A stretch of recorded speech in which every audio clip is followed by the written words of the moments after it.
Hey guys, welcome back to another episode of Dynasty After Dark. I'm your host, Calvin Timms. You can find me over on Twitter at TDC_Calvin. Find my co-host Dale over on Twitter at Dynasty_Dale.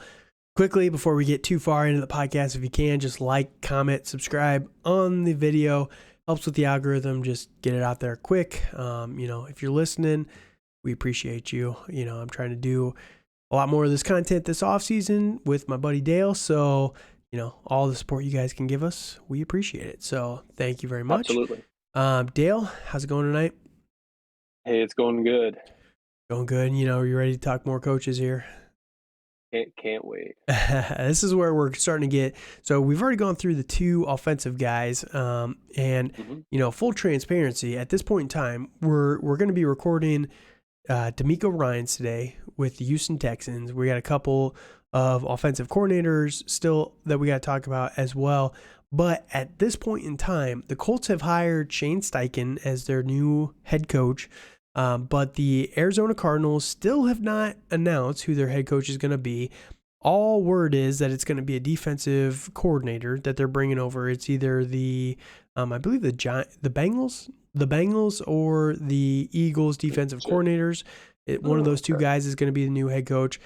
That said, they're not official yet, and we have no idea who the offensive coordinator is going to be.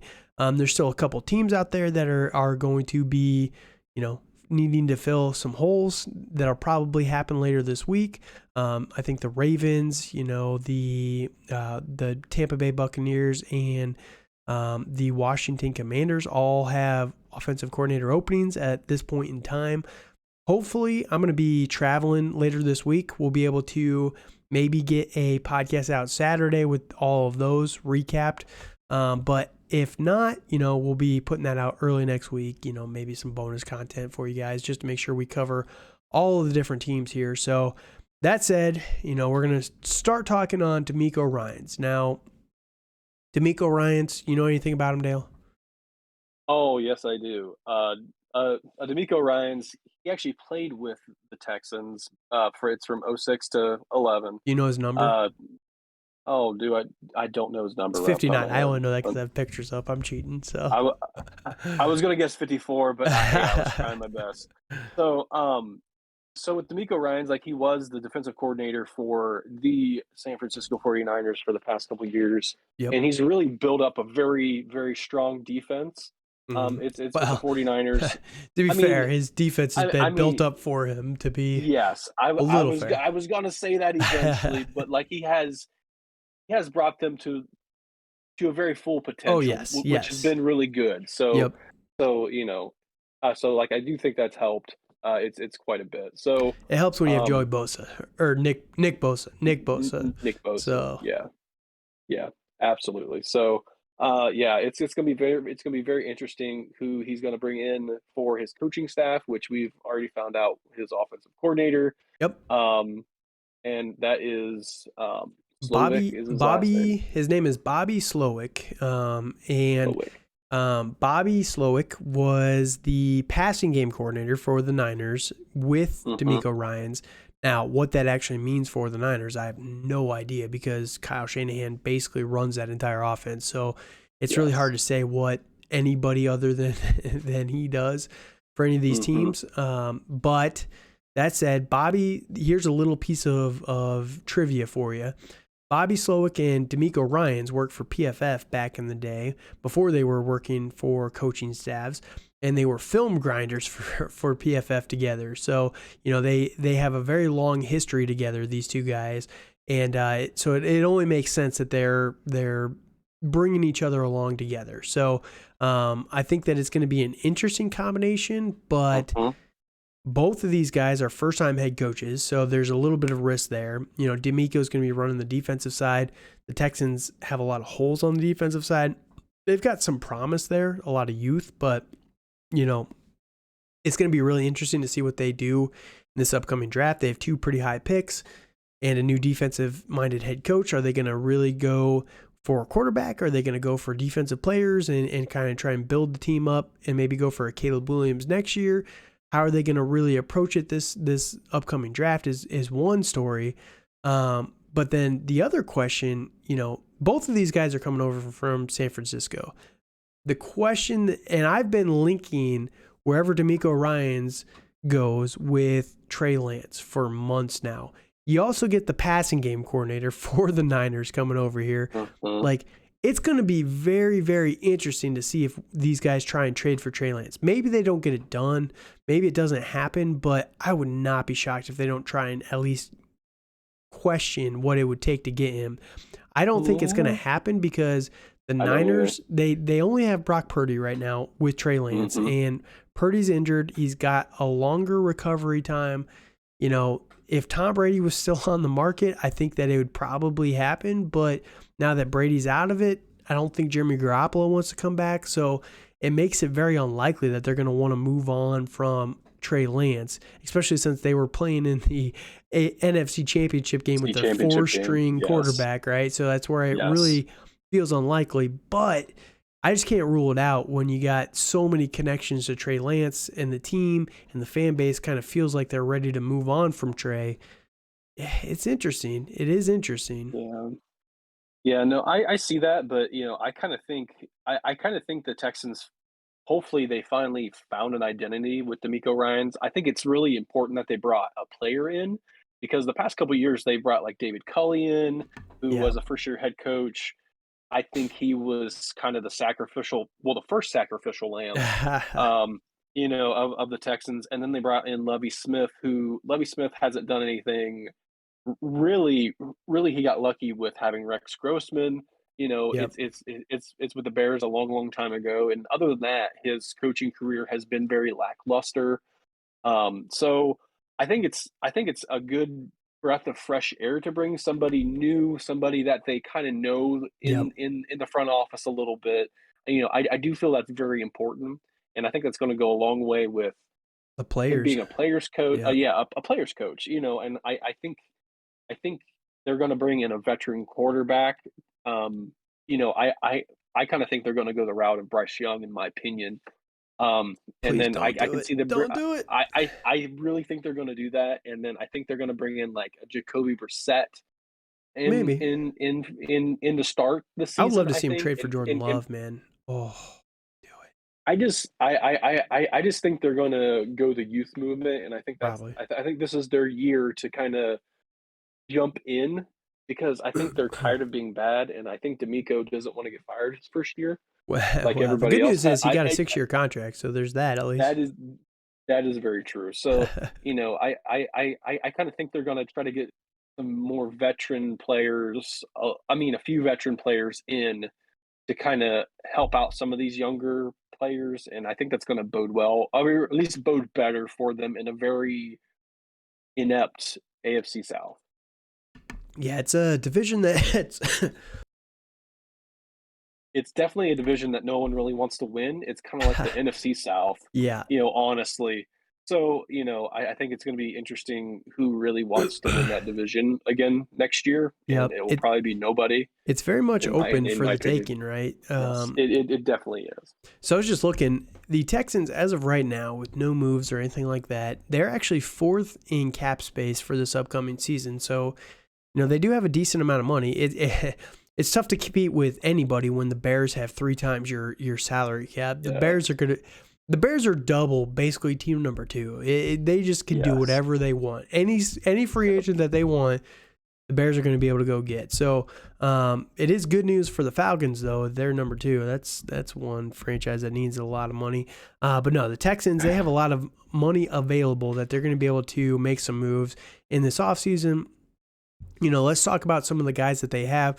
All rumors are that they're probably going to move on from Brandon Cooks this offseason, unless, you know, maybe Demeco Ryans coming in is able to salvage that relationship. But it kind of stinks. You know, Brandon Cooks, I feel bad for the player. He's the one that's been moved and just disregarded more than any player ever, it feels like, in the NFL. Then he finally makes it to Houston.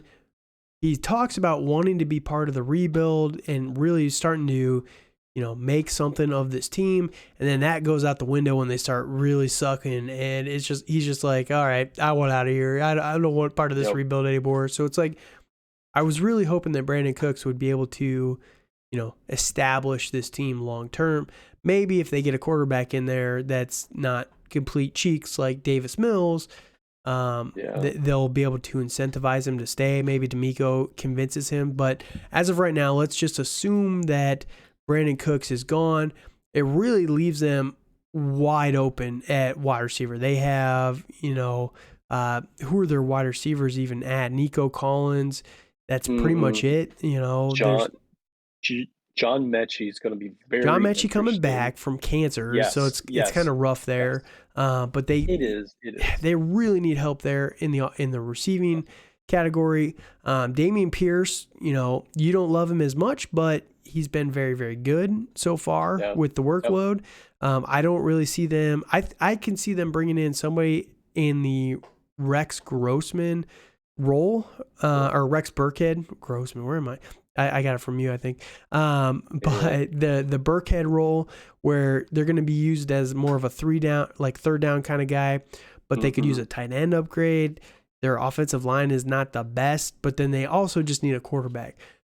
The benefits are you're picking at 2 overall. Now, my Trey Lance package, I don't think is going to cost them number 2 overall. So that's why I think it's going to be interesting to see what happens, because I could see a real world where they offer the Niners pick number 12 for Trey Lance. And, it'll be interesting to see what the Niners do, whether they consider that or not. Some people say, oh, you're massively overpaying for Trey Lance, but it's like he's got 3 years of cost control left on his contract. He's very, very young. He's got familiarity with the coaching staff, all that stuff. It also lets them keep pick number 2, that they could go Will Anderson or Jalen Carter or one of these other defensive monsters to pair up with Demeco Ryans. And now he has his, Bosa for this team. So it's going to be interesting. It's a cost deficit, kind of analysis you have to do there. But yeah, I want to see what they end up doing.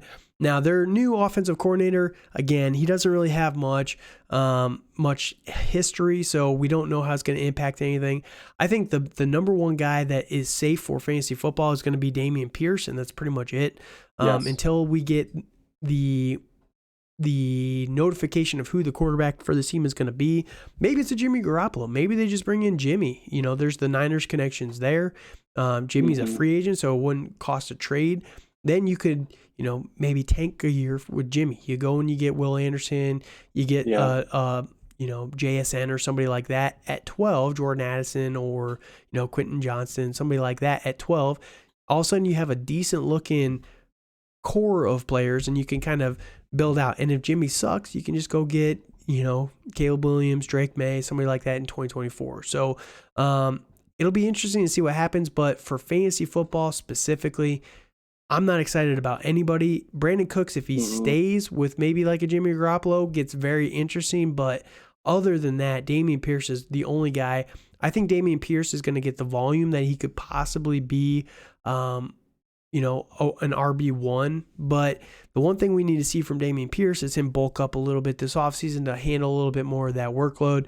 He got more carries this year than he ever did before in any time in his career. So you started to see his degradation towards the end of the year, that he just could not hold up physically. So, give him one off season to kind of get a little bit more muscle on his frame and beef up a little bit more.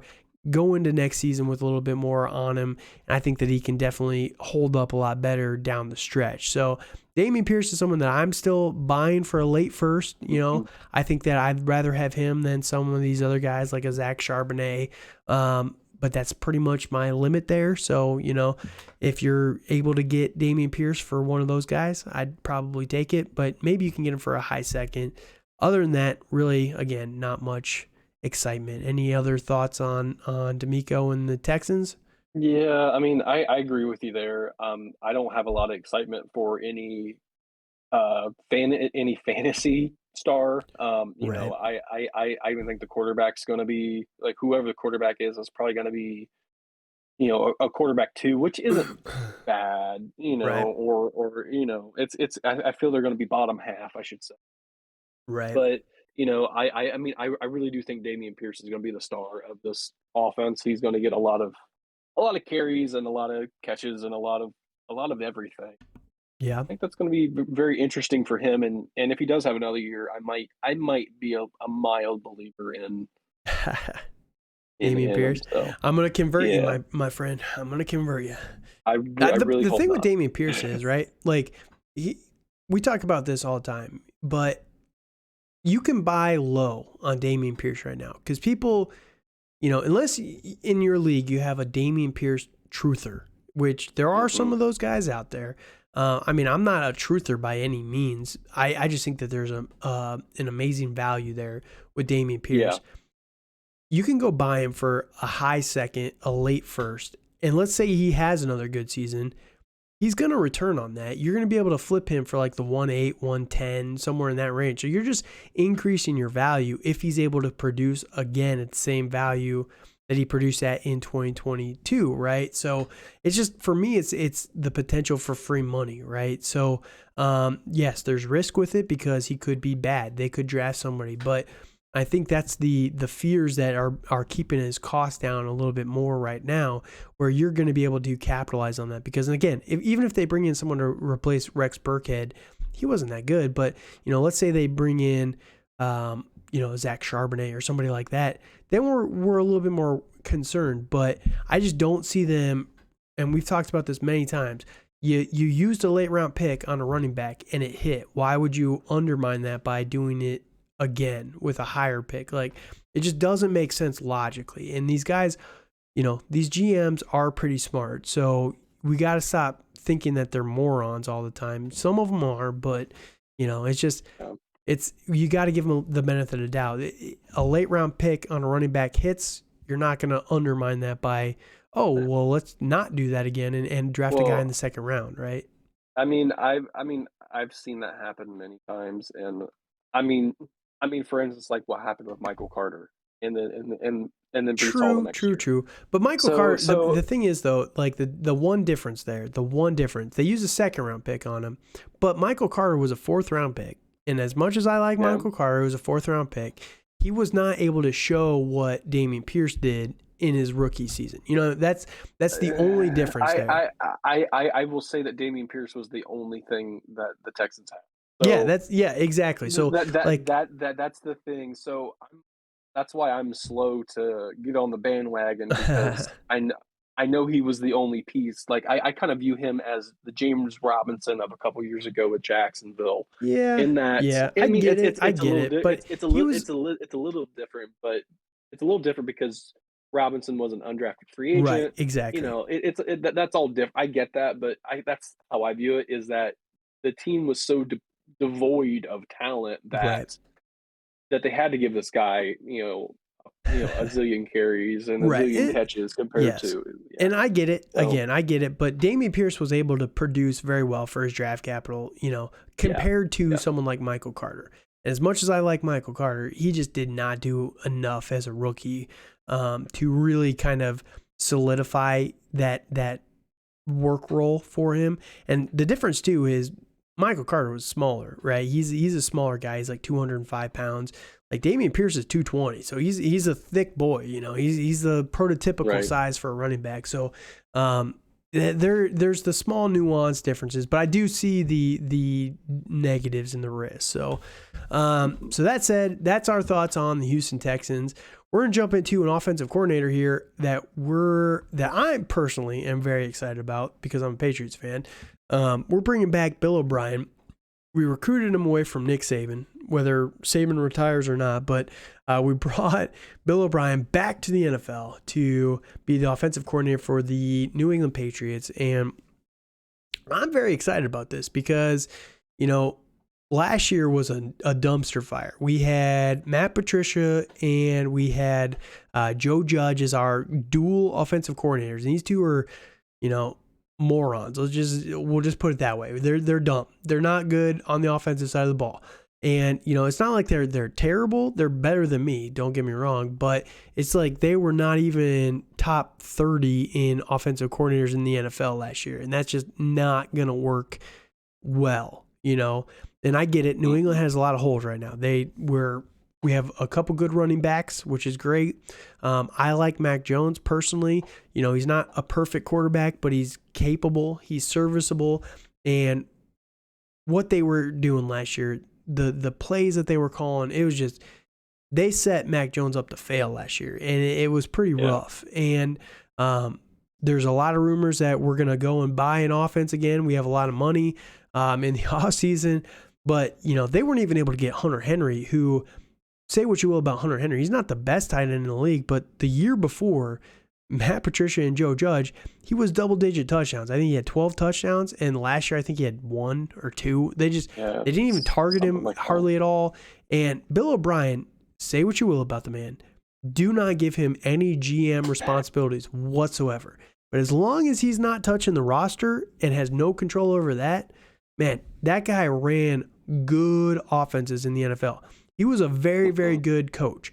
He just was a terrible GM. And, what he was able to do with, everyone looks at Deshaun Watson and, oh, yeah, all the personal stuff, but he was very, very good under Bill O'Brien. And the offenses were always very good, even when they didn't have Deshaun Watson. There was the Ryan Fitzpatrick season. I think there was someone else in there. They were just hopping around quarterback to quarterback. And I think that Mac Jones is a serviceable guy. Again, everyone likes Bryce Young in college. Well, that was Bill O'Brien's offensive system, and they're going to be able to bring that to New England. Now, we do need another wide receiver. There's a lot of rumors about trades. Hope to God Bill does not draft one in the first round, because he just cannot do it. We'll probably end up with, I don't even know, Jalen Hyatt is our wide receiver 1 in the first round, if that's what Bill ends up doing, which, just kill me. I do not want a first rounder on that. But, there's a lot of risk with it, but at the same time, I think Bill O'Brien's going to radically change this offense. What are your thoughts? I definitely agree with that. I feel Bill O'Brien is a much more 1,000 more times competent play caller than Matt Patricia. Like I honestly wouldn't trust Matt Patricia with my lunch. I really want it. I feel him and Joe Judge have fumbled the bag, and they need to go away. And you need to bring an actual adult into the room that knows what they're doing, has really a lot of experience. Like I don't want to say building a program or anything like that, but he has experience in high level offenses in college, NFL, and I think he's going to be what saves Mac Jones, what saves Bill Belichick's, his post Tom Brady legacy a little bit. I mean, I'm not saying that they're going to make the playoffs or anything like that next year, but I think they're going to be a lot more competent and a lot more in games and a lot more, like the Patriot Tom Brady-ish kind of Patriots vibe compared to, the past couple of years where they've kind of fumbled through a lot of things. Yeah, the biggest question is going to be from the fantasy side. So, Mac Jones, I think he's going to definitely see a step up. And Mac Jones, the last couple of years, has not been the best for fantasy football. I was just trying to find him, actually. Trying to find him real quick. Mac Jones. I don't want free agents. Here we go. All right. So, last year he was quarterback number 23. The year before that, quarterback number 18. So, always kind of later quarterback 2, which is not great. But I think that there's a lot of potential here for, upper quarterback 2 numbers, like mid 15 to 16, which is going to be fine. Now, when you look at the team, though, this is where it gets interesting. Running back wise, we're going to lose Damian Harris. Very, very unlikely that we re-sign him. So he's going to be walking in free agency. Leaves us with Ramondre Stevenson and Pierre Strong, and there's another running back. I forget his name. Kevin Harris. Yes, Kevin Harris. He was like a 6th-round pick, I think, if I remember right. 5th-round pick. He was a late-round pick. But Pierre Strong, Kevin Harris, both looked very, very good. I actually, if you were following along in season, I actually won a game because of Pierre Strong, even though I was trying to tank for a higher draft pick. So that kind of sucked. But Pierre Strong, he's interesting. He's very, very Yes, interesting. he is. So running back wise, we have a lot of great weapons there. Wide receiver, it's rough. We're losing Jacoby Myers. I don't know if we're going to re-sign him. Probably. More than likely, he's going to be gone. We need another wide receiver. We definitely still have Devontae Parker. We have Hunter Henry. We have Jonnu Smith. Jonnu is just irrelevant. Man, what could have been? He is irrelevant. He had so much potential. Is irrelevant. But Hunter Henry. So Hunter Henry is somebody that I wanted to talk on. 2 years ago, he was very, very good for fantasy football. I was going to see what he actually finished that year. He finished as the, oh no, what did I do? I zoomed. Don't zoom. Don't ever zoom. Tight end number 10, 2 years ago in 2021 with Mac Jones in his rookie year. Now, that was the year that they kind of really held back Mac Jones, didn't allow him to pass a ton. He had 75 targets, 50 catches and 9 touchdowns. 9 touchdowns. So not double digits. I thought he was higher. But, this last year he had 2. It's just there's going to be so much more potential for him with Bill O'Brien that I think that Hunter Henry is going to jump back up into the top 10 this year, and we're going to see a lot of usage from him. Now, wide receiver-wise, I can't really speak on that too much. Devontae Parker can never stay healthy. Nelson Aguilar, I think, is a free agent, or he's got 1 year left on his deal. He's been very inconsistent. We're losing Jacoby Myers. It's just there's a lot of Tyquan Thornton, the rookie, unknowns. There's a lot of issues we have with this team. So I could see him bringing in a first round wide receiver in the draft. I could see him bringing in Bijan Robinson. There's been a lot of rumors that they would take Bijan if he's there in the middle of the first. So it's tough to speak on the wide receiver weapons, but I do believe that Mac Jones is going to be able to move the ball around enough that it's going to be just fine for fantasy football.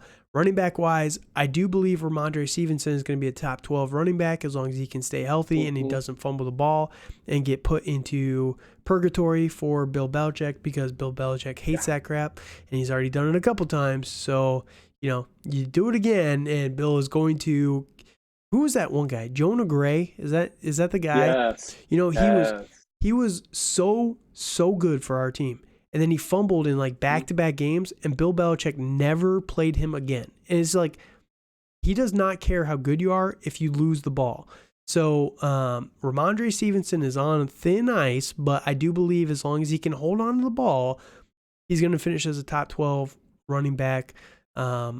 He's older, so it's a little risky. I'm not giving up a first-round pick for Ramondre, but, we were doing a recap of a startup, and Ramondre was a fourth-round pick, so there's a lot of hype around Ramondre right now. What are your thoughts on the weapons here for New England?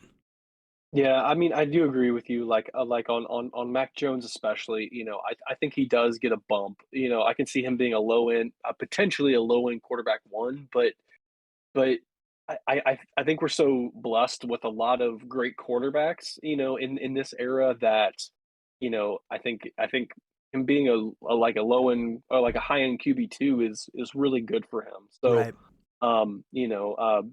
Stevenson's going to be great this year. I think it's the Pierre Strong, Kevin Harris. I think that's going to be really interesting. I like Pierre Strong a lot, out. actually. I think Pierre Strong is going to be the third down guy. They're going to use Ramondre a little bit more on first and goal line work because of his size. So Pierre Strong is the one that profiles more towards, the third down guy, the pass blocker and everything like that. So he's very interesting on a team that's lacking weapons. But yeah, again, wide receiver, we do also have Kendrick Bourne was the other guy I was trying to think of earlier. Yeah. It's not an exciting group of guys. Yeah. It's not a deep group. I mean, I am really excited about Hunter Henry. I can see Bill O'Brien trying to have him be Gronk a little bit, in that way. I think Bill that's O'Brien's very always used tight ends in the red zone. Always. So I think that's gonna be exciting for Henry, and maybe even Jonnu Smith might like sniff the end zone this year. Don't give me hope.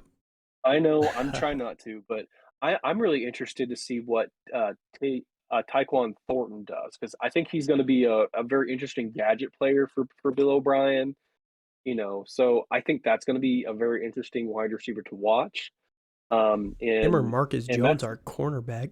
yes, yes, it's gonna be interesting because I think those guys can fly, Yeah. and then like you said on Jacoby Myers, I think he's gone. I don't think Yep. he's gonna I be a don't think he's Patriot gonna any get paid. longer. I think he's gonna be a Chicago Bear, but that's probably for another episode. I But hope not. it I mean, I depends on the cost, I guess, but right, right. I mean, I just feel like he's gone. He's not gonna be a Patriot anymore. So it's yeah, it's gonna be interesting how they draft. I really hope they don't draft a round one wide receiver because if you do, stay away from him in fantasy, because he won't ever be relevant. So yeah, so I think they have an opportunity to be a good offense, but I mean, it's going to take a couple more skill players to make it a very well oiled machine. They yep. want it to be. Yep. Yeah, typically, so as you're kind of probably picking up on as we're going through these coaching changes, you don't change coaches if you have a great system. Like if Mhm. everything's going well, you're not changing coaches unless you're like the Eagles where you're just getting your coaches hired away from you. Yes, But if you're yes, firing guys, that's not a good sign. So that's the that problem. said, these are the guys that we're going to talk on today. So we talked about Demeco Ryans and what he's going to be able to bring to the Texans. Bill O'Brien. If you have any last thoughts, let me hear them. Otherwise, we're going to wrap this thing up. Hmm. Nope, nope, we're all good. All right. So, real quick, again, one last time, if you could just like, comment, subscribe on the video, it just helps us out there. Follow us on Twitter at TDC_Calvin, at Dynasty_Dale. Hit us up with any questions you might have. We're really getting close to free agency. There's going to be a lot of guys that are going to be on the market. A lot of running backs. There's going to be a lot of Hmm. movement in the running back Running back. market this off season. So, we've kind of gone through our early rookie rankings. We're going to be tuning up more towards the actual players in the NFL for a little while until we kind of get to the combine. But the combine's here in just a couple weeks, right? Isn't it at the end of Yes, this it is. month? So, Yeah, yeah, it's coming quick, man. There's a lot that's going to be happening. So we're going to be, yeah. updating our rookie rankings after that, kind of giving some feedback after we hear a lot of the rumors out of Indianapolis. So there's a lot of content coming. And again, that's where if you could just like the video, subscribe just for more content all off season, it helps us out. We appreciate it. So thank you guys so much for listening. You can follow us. The podcast is available on YouTube. That's the main place we're trying to push right now. But Spotify, Apple, Google, anywhere you listen to the podcast. Thank you guys again, and have a good night.